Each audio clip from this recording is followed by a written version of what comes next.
quite a few times we, and also, you know, in a number of those experiences, situations where NGOs have actually played quite a critical role. Sanjay, can you give us a sense of, you know, your own organization and how it's developed over the years, where you've really felt as an NGO it really makes a difference, and some of the challenges that you've really been faced with? Yeah, thank you so much. It's been such a privilege sitting next to Dr. P.M. Nair.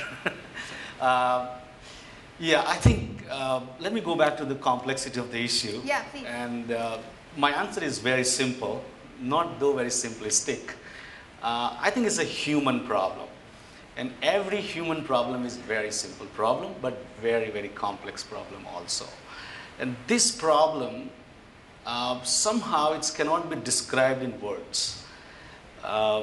It has its roots in not getting aware of your own rights, the economic situation, the socio-political conditions, wrong notions of life, future, and everything.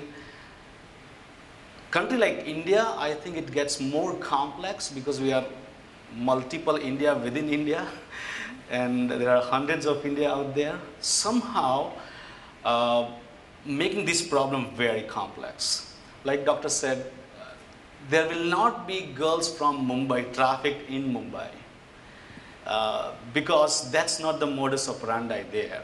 Girls from Mumbai may go to Kolkata, may go to Delhi, go somewhere else. Somehow these traffickers have not gone to psychology colleges, but they know exactly what to do. They take these girls from, let's say, Andhra Pradesh, the language is Telugu, take them to Delhi, where the language is Hindi. So there is a mental torture there happening. The girls go there and suddenly they find in a foreign land, they don't know what language these people are speaking. The abuse starts. So you're mentally abused, you're physically abused, totally destroyed, totally destroyed. And when I go to rescue, I come from a field. Every day we go for rescue. So my experience is like right there. They are just dead bodies. They are destroyed human bodies.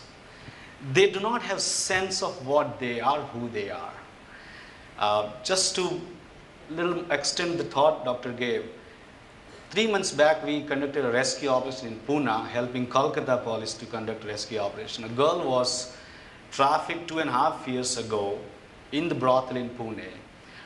Our team went there.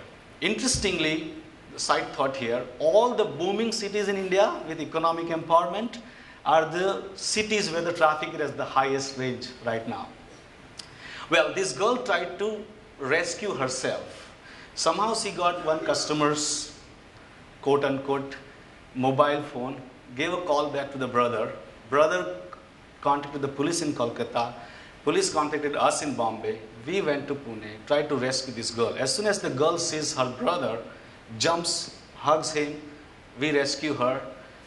Our social workers try to talk to this girl. What happened? Why did you come here? And horrifying stories. She said, 2.5 years I spent inside. Every single customer, I'll get 10 rupees as tip.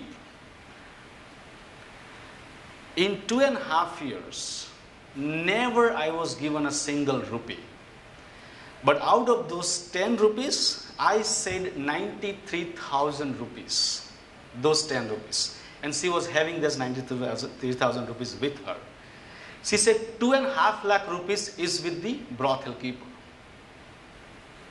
Imagine how many customers that this girl visited. The body is destroyed, mind is destroyed, and likewise 3 million. And number, let's not talk about number here. There are millions of them out there. Somehow the awareness part is not there from the civil society. That's making it more complex. I joined this task after realizing the necessity for people like us. I come from a business background too, to get into it and provide this business-like skill set to get rid of it. About 20 years ago, I was traveling to Hyderabad, got down to Bombay, and I had to spend a night in Bombay, did not have much exposure to Bombay. So somebody outside of railway station said, we'll take you to the hotel. And evening I get up, come out of my window, and then I see that I was in the middle of Kamatipura. I said, what is this, man? And I walked down to Kamatipura street 10 years ago. It was like horrific. Me and my friend, literally I cried that day. I was 20 years younger, of course. And I said, what is this happening to this city? How can you abuse women like this? Thankfully, after 20 years, I am trying to deal with that issue. For those 20 years, I ignored myself. I kind of said, forget about it. That's not my area. I have my own life. I'll do what I need to do. I think that ignorance is playing a major role in making this issue more complex. NGO role. I think NGOs in general are playing a major role in this country, partnering with the government, trying to help the government to improve the social indicators of our country. We did quite well post 1991 when economic liberalization came on board, and amazing growth, right? And we all have benefited out of that growth. But our social indicators are day by day going down. I think NGOs has to play a role in building these social indicators. Is it social or is it human rights? Human rights, yeah, mainly human rights, yes. Mainly human rights. The latest human rights index, Human Development Index says we are 134. Syria is better than us, where right now there's war going on. Syria is scoring better than India. So I think there's a major role that NGO can play, major role that foundations and philanthropists like you can play. This cause needs lots of money. Police needs lots of money. Like we know, government has huge tasks to build this country, right? And I work with the government, so I'm somehow for government and encouraging, hand-holding government to do the job. And I think we, in our own casework, we are saying that government is doing its job bit by bit, piece by piece, but we are improving on that. So I think there is a major role to play in capacity building, resource mobilization, helping rehabilitation programs in this work all across the country, more so in Mumbai. In Mumbai, we have 2 government homes, about 11 aftercare homes post-rescue. All of these homes, they struggle with funds. Literally, they struggle with funds. One girl, for 1 month, how much money she needs for her education, for her medical, for her income, for her own good to survive in aftercare home after such a trauma. Unfortunately, government provides only 900 rupees. We have to empower that. There are hundreds of girls out there waiting for rescue. Let me say waiting for rescue. Tomorrow we are planning one more rescue. Monday we are planning one more. We need so many people to go with the police, to be a vigilant society. There's crime happening here. There is a social crime. There is a legal situation there. Let's help police. I think civil society, philanthropists can play a major role there. We need so many lawyers. So many lawyers who will come on board and say, we are going to fight. We are going to fight for the rights of these poor and marginalized and vulnerable children. We need more of them. In my own casework, I see that police needs independent witnesses to support the case, support the rescue operation. In our own casework, I have seen that court, just on the basis of independent witness who is a reputed human being, standing up in the court and saying that, yes, this was the abuse taken place, and I have seen that. Just based on that 7 years rigorous imprisonment. It is possible. Civil society, philanthropists can play a major, major role. I want to really, again, emphasize the rehabilitation programs in this city and across India. We can play a major role. And just to give you more encouragement, a little bit of money, within a year or 2, you will see this life really blossoming. And you will see results of your money, how it is really transforming this life. Now, we all are interested in that, right? That I want to see where my money is going and whether it's yielding any results. It is going to yield and more results. Sustaining government efforts, capacity building, training, resource mobilization, helping finally these girls. All this we do will transform this girl's life. I want to, you can walk with me, I can show you it works. It really works. And I do that every day in and day out. It really works. So it's interesting how you talked a lot about rehabilitation, and I think sometimes we've often heard that, you know, that's more a band-aid to the situation. And I think the complexity of the issue perplexes all of, you know, philanthropists and all of us from, you know, is it really our responsibility? And if it needs so much money, then, you know, will my few rupees here actually make a difference? And so I think that's the question as well, is the problem too big for us to be engaged in? Is it our responsibility? If it's just the rehabilitation piece, that's where our funds would be used, is that really going to get to the root cause of what these issues might be? I think, Laura, just hearing a bit from you, what has been some of the motivations for creating your organization? You know, where have you seen some critical gaps? And I think, you know, just in the last few minutes, hearing from each of you a little bit of what are some real solutions to this, and where are some out-of-the-box solutions that we could all potentially engage in, I think will be helpful in kind of thinking about this as a forward-looking piece. First of all, we're all in this conversation right here, right now. That's a step forward. And I mean, what you put together, and not to just wax eloquent on Dasra, but what Dasra has done here is critically important, because if you look at the history of major societal changes in you look at the transatlantic slave trade. That was not the government standing up and saying, you know what, this is a violation of human rights, we're going to fix this problem, darn it.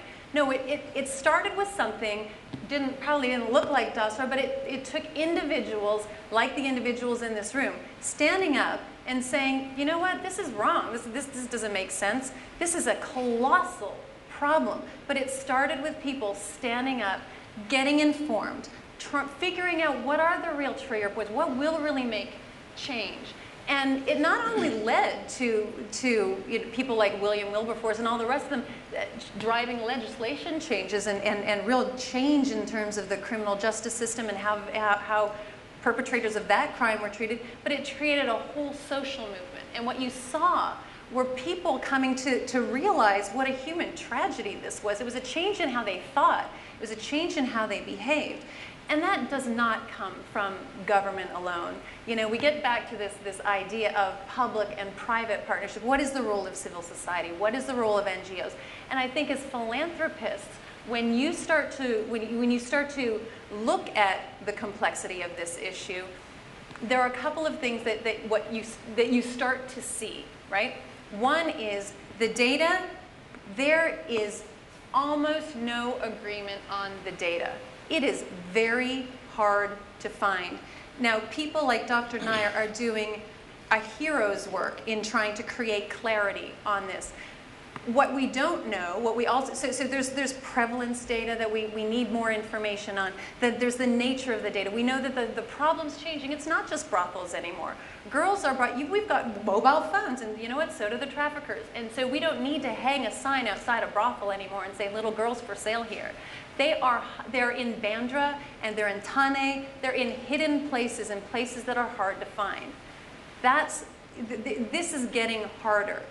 We need more rigorous data on what works. We need to, and philanthropists can really start to push some of this. In order to work within the criminal justice system to ensure that the perpetrators are prosecuted at higher rates and those costs of business go up, well, guess what? Those girls need to be cared for. And Sanjay is not able to just pass them over to really great leading aftercare homes with proven results around how a child's life can be rehabilitated, what works, what doesn't, what therapy works. There's almost no work that's gone on around that specific issue. Globally, there's all kinds of work that's gone on around the child soldier and what kinds of therapies can treat that kind of trauma. That doesn't even exist in this space. So there are real data gaps, knowledge gaps that need to be filled. There are service gaps that need to be filled. There's no immediate aftercare home that focuses on the moment of trauma. Like a hospital, you have an ICU. There is no human trafficking ICU that exists in India. But you know what? That has been proven to be a best practice in other areas of the world where if you can take the child at that very moment and deal with the trauma, deal with the fact that that child no longer wants to live because she's been so broken and she's so confused and she's all the details. If we can close those kinds of gaps, create real depth of understanding and knowledge, we're going to start getting ahead of the game. So you asked what Emancipation is doing. Our organization has kind of come at this strategically, looking at the whole problem, trying to figure out, you know, if NGOs are able to really focus on what they're great at, and we can do some things, we can put some money behind them, support those organizations that are doing the stuff that's really going to change the problem, and bring justice and care to the, you know, where the problem exists and the children are falling through the gaps. You know, what are those organizations doing? What can we do to support those organizations? The whole philosophy behind Emancipation is to create kind of a model for civil society to engage with government in a productive way, to fill those gaps, to create that knowledge, to create real change, and to create a model, frankly, that can be used in other places around the world. This is not a Mumbai problem. It's a problem in Mumbai, but this is a global problem. And globally, people are looking for solutions and real, you know, strategic thinking and bringing mechanisms that will enable organizations to work alongside each other. It's very difficult for NGOs to do in the field, and it's difficult for government to know which NGOs to work with. So we've created a project-type approach to working together so we can start moving ahead, getting you know, ahead of the traffickers, if you will.